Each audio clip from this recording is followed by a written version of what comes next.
Assalamualaikum warahmatullahi wabarakatuh. Saya Ben Sekuro dan sekarang saya akan menjelaskan soal yang ketiga, yang video ketiga saya. Jadi dalam program nomor 3 ini soal UTS program pemrograman komputer saya ini itu kita disuruh buat flowchart dan program jika dua input bilangan genap dijumlah nilainya genap, maka tampil iya. Jika hasilnya ganjil, tampilnya tidak. Nah, kemudian jika dua bilangan tersebut ganjil dan jika dijumlahkan hasilnya genap, maka tampilnya genap.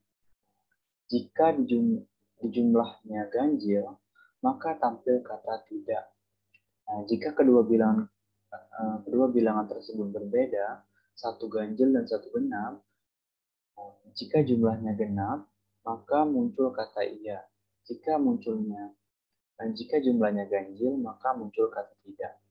Nah, jadi ini tuh kita pasti nanti akan menggunakan banyak pernyataan if ya. Karena di sini kita banyak berandai-andai gitu jika gitu ya. Maka otomatis kita akan banyak menggunakan pernyataan kondisi if. Oke, sekarang kita mungkin langsung aja coba masuk ke dalam programnya gitu. Ya, kita langsung aja.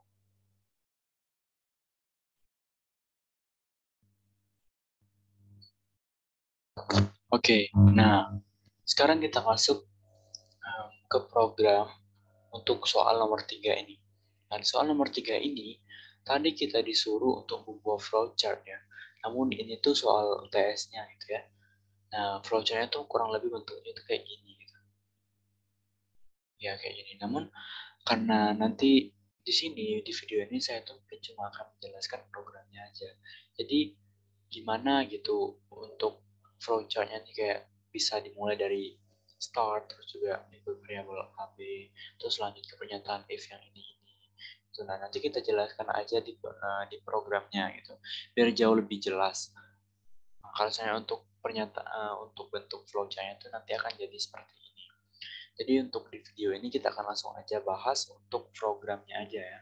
Untuk flowchart-nya ya gambarnya seperti inilah. Oke, kita langsung aja masuk ke programnya ya. Oke, program yang pertama ini kita seperti biasanya kita tentu harus menentukan file header-nya dulu. Nah, file header yang akan kita gunakan di sini yakni IOStream. Yang dimana IOStream di sini tuh untuk fungsi-fungsi seperti cout, cin, dl gitu. Nah, selanjutnya kita menggunakan compiler using namespace std dengan fungsi utamanya in main gitu. Oke, untuk memulai kita harus membuat tanda buka kurung kurawal gitu ya. Jangan lupa. Terus lanjut lagi dengan menginputkan variabel-variabel yang akan kita gunakan. Sebenarnya di video sebelumnya saya lupa bahwa variabel-variabelnya itu terkadang memiliki tipe-tipe data yang berbeda gitu. Nah, dalam variabel ini kita memiliki 3 variabel A, B, dan C.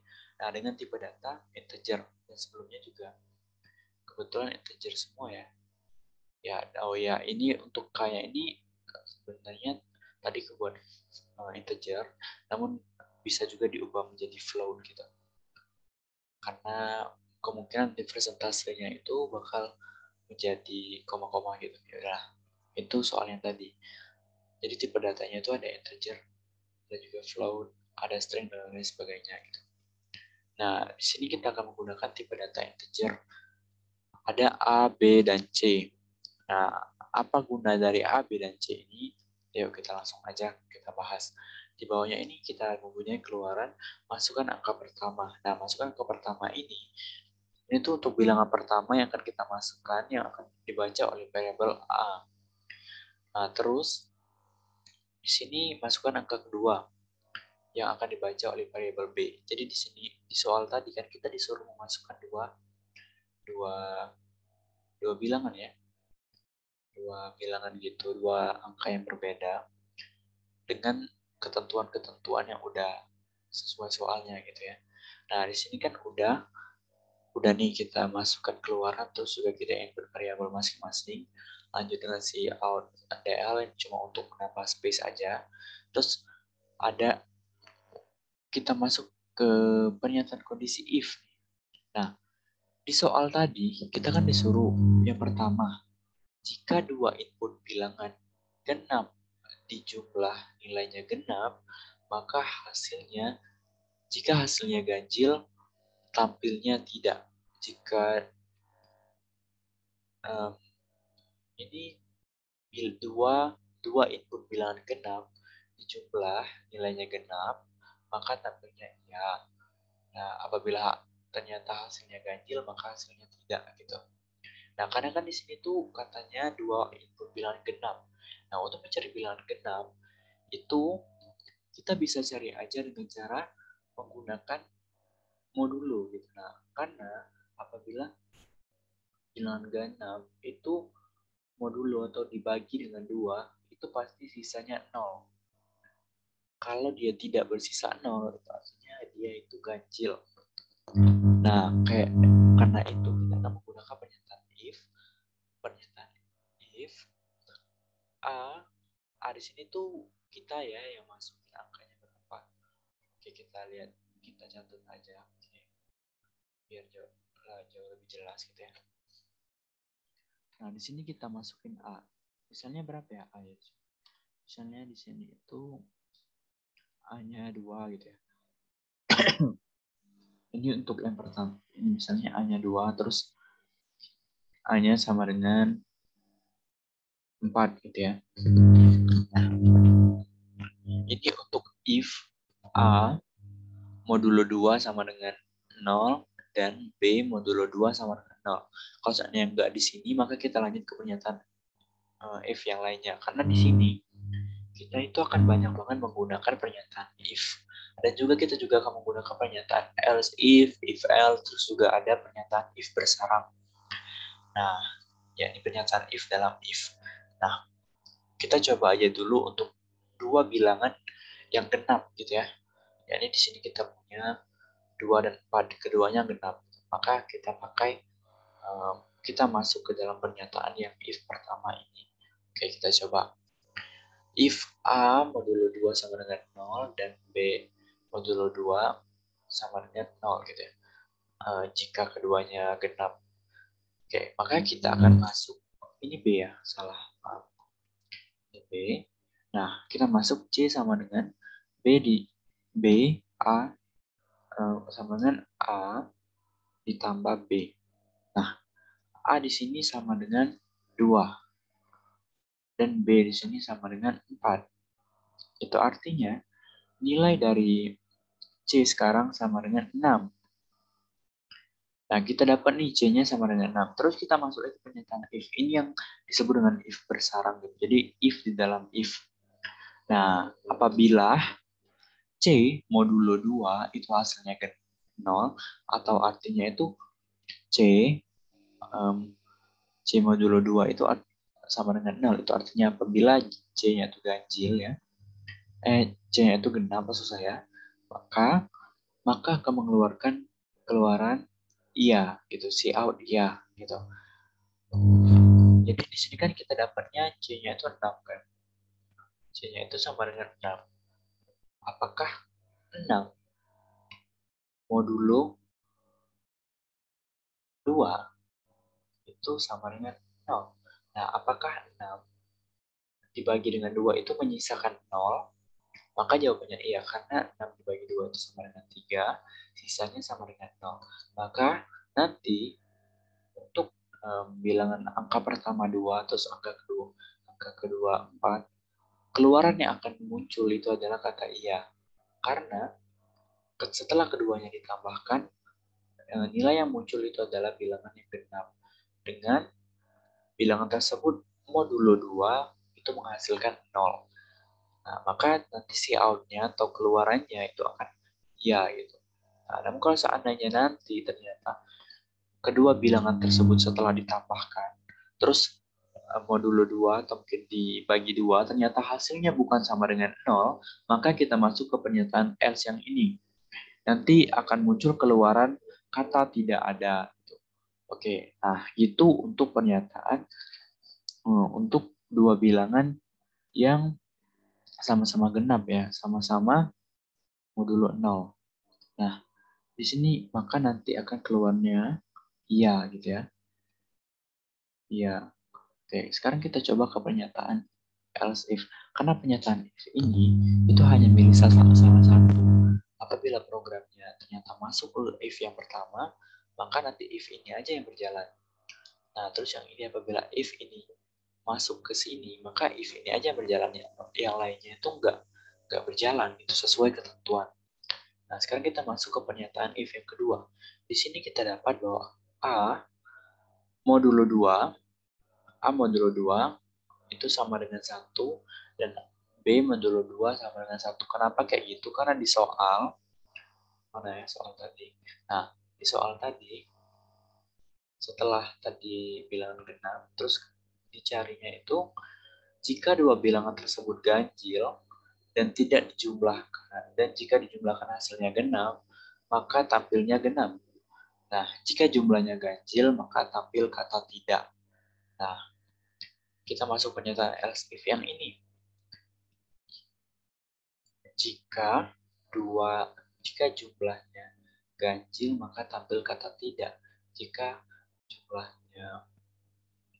jumlahnya genap, maka tampil kata genap.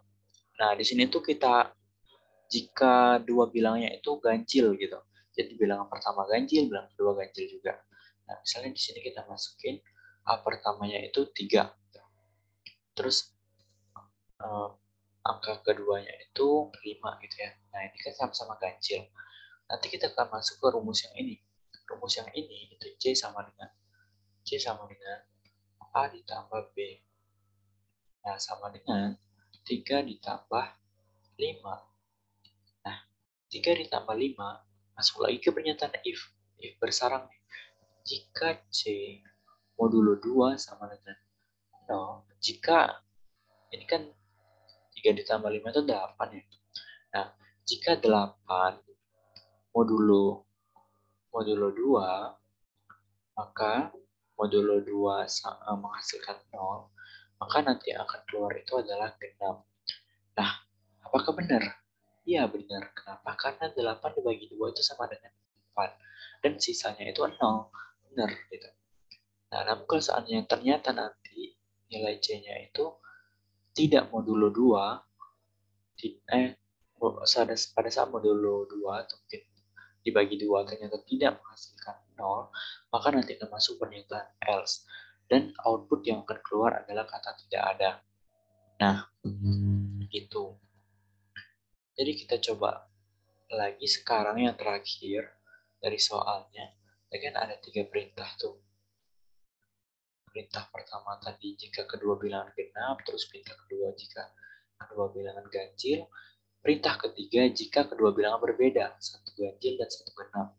Nah, yang kemudian jika dijumlahkan hasilnya genap, maka muncul kata iya, dan jika dijumlahkan hasilnya ganjil, maka muncul kata tidak. Oke, sekarang itu artinya kita akan membuat program bilangan pertamanya itu ganjil gitu, kita anggap aja 1 gitu ya. Terus bilangan keduanya itu genap, misalnya itu 4 gitu. Nah, salah nih. Nah, 4 gitu ya. Nah, ini kan bilangan pertama ini ganjil, bilangan kedua ini genap. Nah, sekarang kita kalau kayak gini, maka kita langsung aja masuk ke pernyataan else. Kenapa? Karena di sini kan jika A modulo 0, terus ini jika A modulo 1, A modulo 2 hasilnya 0, terus ini A modulo 2 hasilnya 1, dan apabila tidak menghasilkan keduanya, maka kita akan masuk ke pernyataan else yang ini. Nah, di pernyataan else yang ini, kita masuk C sama dengan A ditambah B. Nah, A ditambah B, A kan di sini sama dengan 1, terus B di sini sama dengan 4. Maka sekarang nilai C sama dengan 5 kan? Nah, setelah kita dapat C sama dengan 5, kita masuk lagi ke pernyataan if yang satunya. Jadi, jika C modulo 2 sama dengan 0, maka akan keluar output iya gitu. Nah, apakah C modulo 2 itu sama dengan 0? Apakah 5 modulo 2 itu sama dengan 0? Apakah 5 dibagi 2 itu menghasilkan sisa 0? Maka jawabannya tidak, karena 5 dibagi 2 itu sama dengan 2, sisanya 1. Maka itu artinya keluarannya bukan iya, tapi kita akan masuk langsung ke pernyataan if, else. Maksudnya pernyataan else. Karena tidak memenuhi untuk pernyataan if. Jadi, nanti nilai yang akan keluar itu tidak ada. Karena 5 modulo 2 itu tidak menghasilkan 0. Nah, seperti itu jalan programnya nanti. Nah, setelah ini semua udah kita bahas, udah kita anggap aja udah tiga permintaan itu udah kita coba gitu ya. Sekarang kita masuk aja langsung, kita build and run gitu ya, kita run aja programnya. Ya, jangan lupa untuk selalu menutup program di akhir di akhir pernyataan gitu ya. Ya, kita coba build and run, terus kita masukkan angka-angka ini tadi. Apakah akan sama itu hasilnya atau ternyata beda. Nah, di sini kita masukkan angka pertama. Kita coba dulu yang keduanya bilangan genap ya. Misalnya di sini 4, terus tadi itu 4 gitu ya. Bilang pertama 2, terus bilang keduanya 4 gitu. Kita coba enter, apakah nanti akan menghasilkan kata iya? Ya, benar. Nanti akan menghasilkan kata iya. Nah, cara kerja programnya itu yang seperti dijelaskan tadi gitu. Seperti itu. Kenapa bisa sampai mendapatkan iya? Itu untuk yang bilangan genap semua ya. Sekarang kita masuk ke pernyataan yang ganjil semua. Nah, misalnya di sini bilangan pertamanya itu 3 kan. Ini kan tadi yang udah kita bahas. Terus bilangan keduanya itu 5. Maka nanti akan menghasilkan genap. Apakah benar? Kita coba enter, ya benar. Nanti akan menghasilkan output genap gitu. Cara kerja programnya ya udah jelaskan tadi, nanti bilangan tadi akan dijumlahkan, terus apakah memenuhi pernyataan if else di dalamnya gitu. Oke, sekarang kita lanjut yang ketiga, yakni apakah jika dua bilangan tersebut satu genap satu ganjil gitu ya. Nah, sekarang kita coba dulu masukin yang ganjil dulu, 1, terus bilangan keduanya genap 4 gitu. Maka apakah benar nanti akan keluar output tidak ada? Ayo kita coba. Ya benar, nanti akan keluar output tidak ada. Cara kerja programnya ya sama aja, karena nanti akan masuk ke pernyataan if, apabila memenuhi maka dia akan masuk kata tidak ada atau mungkin kata iya yang ini ya. Apakah dia tuh modulasi dengan 2 atau modulasi 2-nya menghasilkan 0 atau tidak gitu. Nah, cara kerja programnya itu seperti itu. Oke, sampai di situ mungkin udah paham ya, karena kita udah mencontohkan satu-satu nih. Yang pertama untuk bilangan genap semua, yang kedua untuk bilangan ganjil semua, yang terakhir untuk bilangan genap dan ganjil. Semoga setelah menonton video ini kita semua jadi paham ya. Oke, mungkin sekian aja video kali ini untuk pemaparan programnya. Lebih dan kurang saya mohon maaf. Pada Allah saya mohon ampun. Terima kasih untuk teman-teman, dosen, atau mungkin kakak tingkat yang udah menyaksikan. Saya mohon maaf bila memang masih banyak kekurangan, karena saya juga masih banyak belajar. Ini adalah video terakhir untuk soal yang ketiga. Jadi saya mohon maaf. Sekian presentasi dari saya. Saya akhiri. Wabillahi taufiq wal hidayah. Wassalamualaikum warahmatullahi wabarakatuh. Terima kasih.